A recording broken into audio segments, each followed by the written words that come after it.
नमस्कार साथियों, वंदे मातरम। स्वागत है हमारे यूट्यूब चैनल पर। आज हम जानेंगे 2024 ओपिनियन पोल के बारे में कि अब की बार कौन बनेगा प्रधानमंत्री। चलिए, ऐसी ही वीडियो देखने के लिए हमारे चैनल को सब्सक्राइब कर लें, क्योंकि आने वाली वीडियो आप तक जल्दी पहुंच सके। चलिए शुरू कर लेते हैं। अभी आया चौंकाने वाला सर्वे। देश की बदल गई चुनावी समीकरण, बदल गई चुनावी माहौल। क्या देश से होगा एनडीए का सोपड़ा साफ?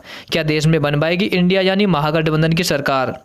इस ओपिनियन पोल में हम जानने वाले हैं कि 2024 में कौन बनेगा प्रधानमंत्री। आज हम इस ओपिनियन पोल में बताने वाले हैं कि 2024 में कौन बनेगा प्रधानमंत्री। क्या तीसरी बार नरेंद्र मोदी बन पाएंगे प्रधानमंत्री? क्या राहुल गांधी का प्रधानमंत्री बनने का सपना होगा साकार?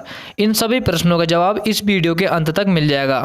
वीडियो के अंत तक जरूर बने रहें। और आज हम जानेंगे किसको कितनी सीटें मिलने का अनुमान है और कौन अपनी सरकार बनाने जा रहा है। उससे पहले मैं आपको बता दूं कि लोकसभा की 543 सीटें हैं।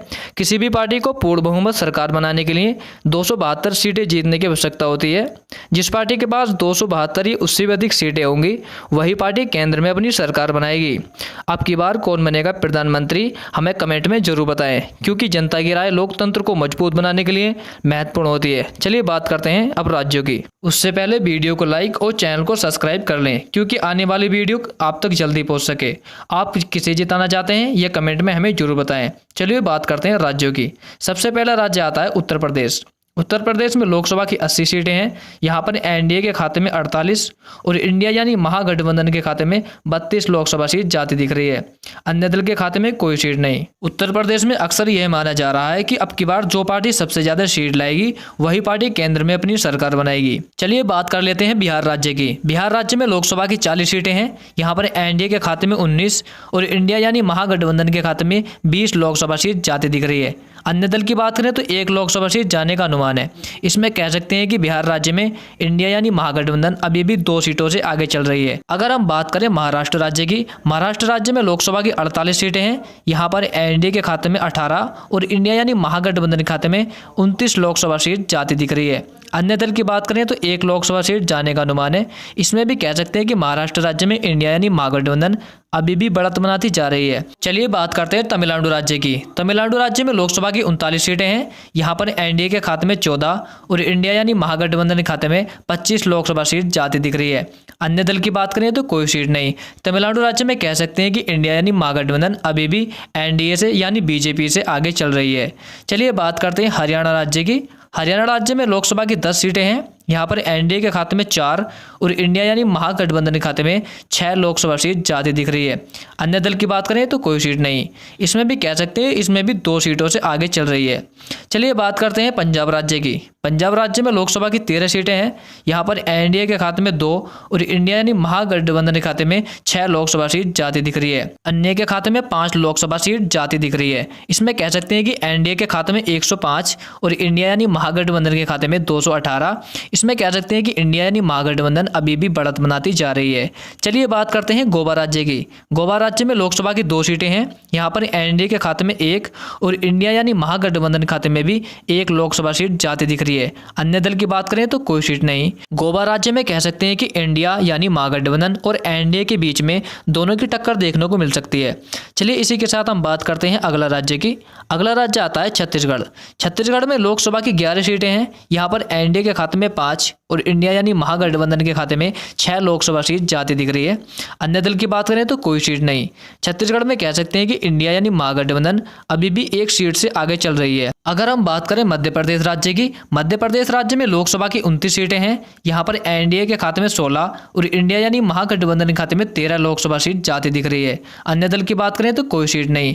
मध्य प्रदेश राज्य में कह सकते हैं कि एनडीए को इसमें काफी फायदा होता नजर आ रहा है। चलिए बात करते हैं अगला राज्य की। अगला राज्य आता है तेलंगाना। तेलंगाना में लोकसभा की 17 सीटें हैं। यहाँ पर एनडीए के खाते में 5 और इंडिया यानी महागठबंधन के खाते में 11 लोकसभा सीट जाती दिख रही है। अन्य दल की बात करें तो 1 लोकसभा सीट जाने का अनुमान है। चलिए बात करते हैं जम्मू कश्मीर राज्य की। जम्मू कश्मीर राज्य में लोकसभा की 6 सीटें हैं। यहाँ पर एनडीए के खाते में 3 और इंडिया यानी महागठबंधन के खाते में भी 3 लोकसभा सीट जाती दिख रही है। अन्य दल की बात करें तो कोई सीट नहीं। जम्मू कश्मीर राज्य में कह सकते हैं कि इसमें भी दोनों की टक्कर देखने को मिल सकती है। चलिए बात करते हैं गुजरात राज्य की। गुजरात राज्य में लोकसभा की 26 सीटें हैं। यहाँ पर एनडीए के खाते में 17 और इंडिया यानी महागठबंधन के खाते में 9 लोकसभा सीट जाती दिख रही है। गुजरात राज्य में कह सकते हैं कि एनडीए को इसमें काफ़ी फायदा होता नजर आ रहा है और इंडिया को झटका लगने वाला है। चलिए बात करते हैं असम राज्य की। असम राज्य में लोकसभा की 14 सीटें हैं। यहाँ पर एनडीए के खाते में 8 और इंडिया यानी महागठबंधन के खाते में 6 लोकसभा सीट जाती दिख रही है। अन्य दल की बात करें तो कोई सीट नहीं। तो साथियों आप ऊपर देख सकते हैं कि एनडीए के खाते में 160 और इंडिया यानी महागठबंधन के खाते में 167 सीटें जाती दिखाई दे रही हैं। इसमें कह सकते हैं कि इंडिया यानी महागठबंधन अभी भी 7 सीटों से आगे चल रही है। चलिए बात करते हैं इसी के साथ अगले राज्य की। अगला राज्य आता है राजस्थान। राजस्थान में लोकसभा की 25 सीटें हैं। यहाँ पर एनडीए के खाते में 16 और इंडिया यानी महागठबंधन के खाते में 9 लोकसभा सीट जाती दिख रही है। अन्य दल की बात करें तो कोई सीट नहीं। राजस्थान राज्य में कह सकते हैं कि इंडिया यानी महागठबंधन को काफी झटका लगने वाला है। चलिए बात करते हैं अरुणाचल प्रदेश की। अरुणाचल प्रदेश में लोकसभा की 2 सीटें हैं। यहाँ पर एनडीए के खाते में 1 और इंडिया यानी महागठबंधन के खाते में भी 1 लोकसभा सीट जाती दिख रही है। अन्य दल की बात करें तो कोई सीट नहीं। अरुणाचल प्रदेश में कह सकते हैं कि इंडिया यानी महागठबंधन और एनडीए के बीच काफ़ी टक्कर देखने को मिल सकती है। चलिए बात करते हैं अगला राज्य की। अगला राज्य आता है मेघालय। मेघालय राज्य में लोकसभा की 6 सीटें हैं। यहाँ पर देखा जा रहा है कि एनडीए के खाते में 3 और इंडिया यानी महागठबंधन के खाते में भी 3 लोकसभा सीट जाती दिख रही है। मेघालय राज्य में कह सकते हैं कि इंडिया यानी महागठबंधन और एनडीए के बीच काफ़ी टक्कर देखने को मिल सकती है। अन्य की बात करें तो कोई सीट नहीं। चलिए इसी के साथ हम बात करते हैं झारखंड राज्य की। झारखंड राज्य में लोकसभा की 14 सीटें हैं। यहाँ पर देखा जा रहा है कि एनडीए के खाते में 6 और इंडिया यानी महागठबंधन के खाते में 8। अन्य की बात करें तो कोई सीट नहीं। तो साथियों झारखंड राज्य में देखा जा रहा है कि इंडिया यानी महागठबंधन अभी भी 2 सीटों से आगे चल रही है। चलिए इसी के साथ हम बात करते हैं अगला राज्य की। अगला राज्य आता है केरल। केरल में लोकसभा की 20 सीटें हैं। यहाँ पर एनडीए के खाते में 4 और इंडिया यानी महागठबंधन के खाते में 12। अन्य दल की बात करें तो 4 लोकसभा सीट जाने का अनुमान है। केरल राज्य में देखा जा रहा है कि इंडिया यानी महागठबंधन अभी भी बढ़त बनाती जा रही है। तो साथियों आप ऊपर देख सकते हैं कि एनडीए के खाते में 190 और इंडिया यानी महागठबंधन के खाते में 200। अन्य की बात करें तो 8 लोकसभा सीट जाने का अनुमान है। इसमें देख सकते हैं कि इंडिया यानी महागठबंधन अभी भी बढ़त बनाती जा रही है। अगर हम बात करें दिल्ली केंद्र शासित प्रदेश की। दिल्ली केंद्र शासित प्रदेश में 7 सीटें हैं। यहाँ पर एनडीए के खाते में 3 और इंडिया यानी महागठबंधन के खाते में 4 लोकसभा सीट जाती दिख रही है। अन्य दल की बात करें तो कोई सीट नहीं। चलिए अगर हम बात करें अगला राज्य की। अगला राज्य आता है मणिपुर। मणिपुर में लोकसभा की 2 सीटें हैं। यहाँ पर एनडीए के खाते में कोई सीट नहीं। इंडिया यानी महागठबंधन के खाते में 2 लोकसभा सीट जाती दिख रही है। अन्य दल की बात करें तो कोई सीट नहीं। मणिपुर राज्य में कह सकते हैं कि एनडीए की लुटिया डूबती नजर आ रही है। चलिए इसी के साथ हम बात करते हैं अगला राज्य की। अगला राज्य आता है हिमाचल प्रदेश। हिमाचल प्रदेश में लोकसभा की 4 सीटें हैं। यहाँ पर एनडीए के खाते में 2 और इंडिया यानी महागठबंधन के खाते में भी 2 लोकसभा सीट जाती दिख रही है। अन्य दल की बात करें तो कोई सीट नहीं। हिमाचल प्रदेश में कह सकते हैं कि इसमें दोनों की टक्कर देखने को मिल सकती है। चलिए बात करते हैं अगला राज्य की। अगला राज्य आता है पश्चिम बंगाल। पश्चिम बंगाल में लोकसभा की 42 सीटें हैं।